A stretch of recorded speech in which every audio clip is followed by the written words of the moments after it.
AP అప్పుల కుప్పగా మారుతుందా? లక్షల కోట్లు అప్పులు తీర్చడం ఎలా? కూటమి ప్రభుత్వం ముందున్న మార్గాలు ఏంటి? ఎంత సంపద సృష్టించినా ఓవర్ నైట్లో ఆంధ్ర జాతకం మారుతుందా?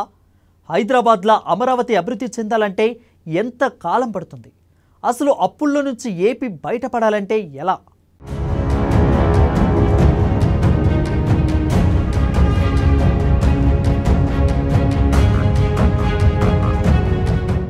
విభజనతో దారుణంగా నష్టపోయిన ఏపీ 10 లక్షల కోట్లపైనే ఏపీ అప్పులు. రూపాయికి ఏపీకి దక్కనున్న 68 పైసలు. ఏడాదికి 1,00,000 కోట్లపైనే లోటు. వరుస అప్పులతో ఏపీ ఆర్థిక పరిస్థితిపై చర్చ. ఉమ్మడి ఏపీకి అప్పులు ఉన్నా తీర్చే సదుపాయాలే ఉన్నాయి. అతిపెద్ద రాజధాని హైదరాబాద్ ఉండడమే ఒక ధీమాగా ఉండేది. ఇక విభజనతో చూస్తే ఏపీ దారుణంగా నష్టపోయిందనే చెప్పాలి. విభజన చట్టంలోని హామీలేవి పూర్తిగా అమలు కాలేదు. ఉమ్మడి ఆస్తులు లెక్కలు తేలలేదు. ఏపీలో ఏకంగా 90,000 కోట్ల అప్పులతో 18,000 కోట్ల దాకా రెవెన్యూ లోటుతో 2014లో విడిపోయింది. అది లగాయితూ అప్పులు రెవెన్యూ లోటు అలానే పెరుగుతూనే ఉన్నాయి. ఏపీలో తొలి 5 ఏళ్లు టీడీపీ పాలన సాగింది.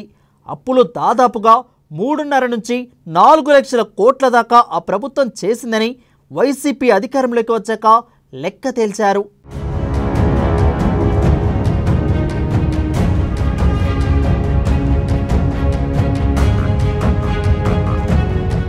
ఇక వైసీపీ అధికారంలోకి వచ్చాక మరో 5-6 లక్షల కోట్లు అప్పు చేసిందని చెప్తున్నారు. ఏ విధంగా చూసినా ఏపీ అప్పులు 10 లక్షల కోట్లపై మాటగానే ఉంది. గత 9 నెలల టీడీపీ కూటమి పాలనలో ఇప్పటిదాకా 1,40,000 కోట్ల రూపాయలు అప్పు తెచ్చారని వైసీపీ సహ విపక్షాలు ప్రచారం చేస్తున్నాయి.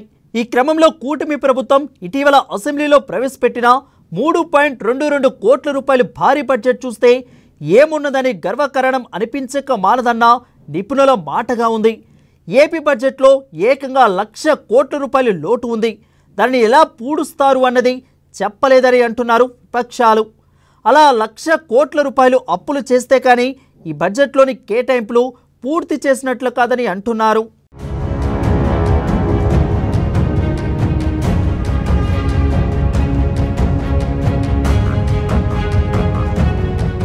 ఇక్కడ మరో తమాషా ఉంది. ఫలానా దానికి ఫలానా లెక్కల నిధులు అందుతున్నాయని అంచనా వేశారు. కానీ ఆర్థిక సంవత్సరం చివరికి కానీ ఏది ఎంత అందుతుంది అన్నది తేలదు. అలా చూస్తే భారీ బడ్జెట్గా బయటకు ఇది కనిపిస్తున్నా వాస్తవాలను ప్రతిబింబించడం లేదని వామపక్షాలు అంటున్నాయి. బడ్జెట్లో ఎక్కడి నుంచి ఎంత ఆదాయం వస్తుంది అన్నది కూడా చెప్పారు. రూపాయికి 34 పైసలు పన్నుల ద్వారా వస్తుందని అంచనా వేశారు.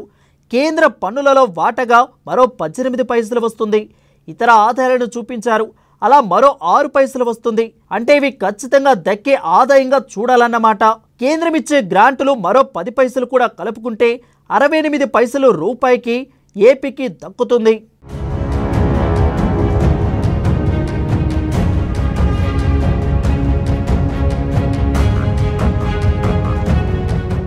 మరో 32 పైసలు మాత్రం లోటు ఉంది. అంటే ఇది 3.22 లక్షల కోట్లలో లెక్క తీసి చూస్తే ఏడాదికి 1,00,000 కోట్ల రూపాయలు పైగానే లోటు కనిపిస్తుంది. ఇది ప్రభుత్వం సమకూర్చుకోవాల్సి ఉంది. అంటే ఎలా అన్నదే ఇప్పుడు అర్థం కావడం లేదని అంటున్నారు. బడ్జెట్లు చూస్తే వివిధ రంగాలకు కేటాయింపులు అని పెద్ద ఆజ్ఞలనే పెట్టారు. కానీ అవి ఆచరణకు ఎప్పుడు వచ్చేది అంటే నిధులు కేటాయించినప్పుడే అంటున్నారు. మరి నిధులు అంత ఉదారంగా కేటాయిస్తారా అన్నది కూడా మరో చర్చగా ఉంది.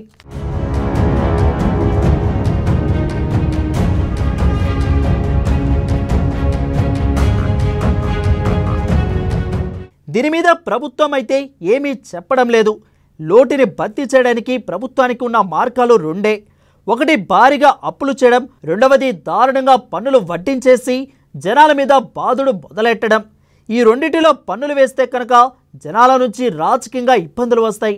ఎంత పన్నులు వేసినా 1,00,000 కోట్లు సమకూర్చడం కష్టం కాబట్టి అప్పులు ఎటూ తప్పవు. అలా మొత్తం కూటమి 5 ఏళ్ల పాలన పూర్తయ్యేసరికి మరో 5 లక్షల కోట్ల రూపాయలు అప్పులు తప్పవని అంటున్నారు.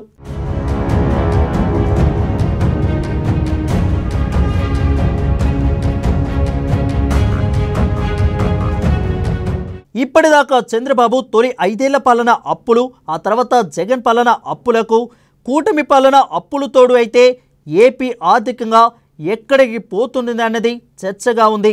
అయితే ప్రభుత్వం సంపద సృష్టిస్తామని, ఆదాయం పెంచుతామని చెప్తుంది, కానీ అది ఓవర్ నైట్ అయ్యేది కాదు. అమరావతి పూర్తి కావడానికే అప్పులు చేస్తున్నారు. ఒకవేళ సకాలంలో అమరావతి పూర్తయి ఆదాయాలు వచ్చినా అప్పులను తీర్చడానికే సరిపోతుంది అన్న మాట ఉంది. అమరావతి బ్రహ్మాండమైన రాజధానిగా మారడం అంటే మరో హైదరాబాద్ స్థాయికి చేరుకోవడానికి ఖచ్చితంగా 2 దశాబ్దాల కాలం పడుతుంది. అప్పటిదాకా అప్పులతోనే ఏపీ పప్పుకుడు చేసుకుంటూ వెళ్తే ఒక రాష్ట్రంగా ఏపీకి సస్టైనబిలిటీ ఎంతవరకు ఉంటుంది అన్నది ఒక ప్రశ్న. దీంతో దీర్ఘ కాలంలో ఎదురయ్యే పెను సవాలుగానే చూస్తున్నారు అంతా.